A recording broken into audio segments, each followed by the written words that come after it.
ঠাকুরগাঁও সদর উপজেলার রহিমানপুর ইউআই আলিম মাদ্রাসা মাঠে আনুষ্ঠানিকভাবে ৫৮৮ জন সুবিধাভোগীদের মাঝে ফ্যামিলি কার্ড প্রদান করেন এলজিআরডি মন্ত্রী ও বিএনপির মহাসচিব মির্জা ফখরুল ইসলাম আলমগীর।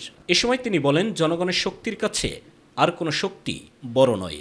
নির্বাচন পূর্ব যে অঙ্গীকার জনগণের সামনে তা পূরণ করবার পথে চলেছে। আল্লাহ তাআলার কাছে আবারও শুকরিয়া আদায়। আপনি এই দেশের একজন নারী হিসাবে, পরিবারের প্রধান হিসাবে আপনার অবস্থানটাকে দৃঢ় করতে পারবেন, একটা শক্তি আসবে আপনার মধ্যে। বাংলাদেশে পিছিয়ে পড়া মানুষের উন্নয়নে নারীদের অগ্রাধিকার দেওয়া হয়েছে বলে মন্তব্য করেন অর্থ ও পরিকল্পনা মন্ত্রী আমির খসরু মাহমুদ চৌধুরী। সকালে পতেঙ্গা এলাকায় চট্টগ্রাম সিটি কর্পোরেশনের ৪১টি ওয়ার্ডে ফ্যামিলি কার্ড প্রকল্পের উদ্বোধনী অনুষ্ঠানে তিনি একথা বলেন।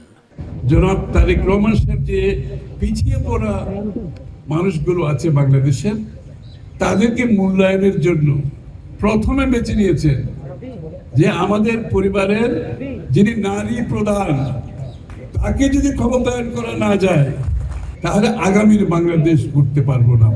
এবং এইটাকে মাথায় রেখেই কিন্তু এই ফ্যামিলি কার্ডের কনসেপ্টটা সামনে এসেছে। বাণিজ্যমন্ত্রী খন্দকার আব্দুল মুক্তাদির বলেন, কোনো ধরনের রাজনৈতিক সংশ্লিষ্টতা ছাড়াই ফ্যামিলি কার্ডের উপকারভোগী নির্বাচন করা হয়েছে। এতে স্বচ্ছতা ও নিরপেক্ষতা বজায় রাখা হয়েছে। সুনামগঞ্জের দিরাইয়ে উপকারভোগীদের মাঝে ফ্যামিলি কার্ড বিতরণ অনুষ্ঠানে তিনি একথা বলেন। বগুড়ায় ফ্যামিলি কার্ড বিতরণ কার্যক্রম উদ্বোধন ও উপকারভোগীদের মাঝে বিতরণ অনুষ্ঠান অনুষ্ঠিত হয়েছে।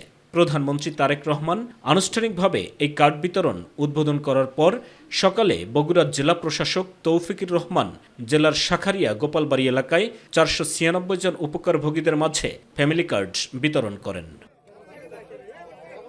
ব্রাহ্মণবাড়িয়ার বাঞ্ছারামপুরে প্রথম পর্যায়ে পৌর এলাকার ৭৯ জন নারীকে ফ্যামিলি কার্ড দেওয়া হয়েছে। উপজেলা সদরের জগন্নাথপুর অডিটোরিয়ামে ফ্যামিলি কার্ড বিতরণ কার্যক্রম উদ্বোধন করেন ব্রাহ্মণবাড়িয়া ৬ বাঞ্ছারামপুর আসনের সংসদ সদস্য পরিকল্পনা প্রতিমন্ত্রী জোনায়েদ সাকি।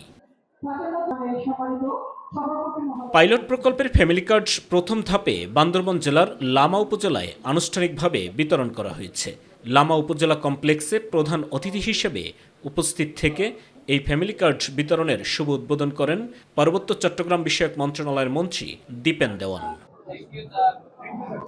সাইদুর রহমান আবির, মাই টিভি নিউজ ডেস্ক।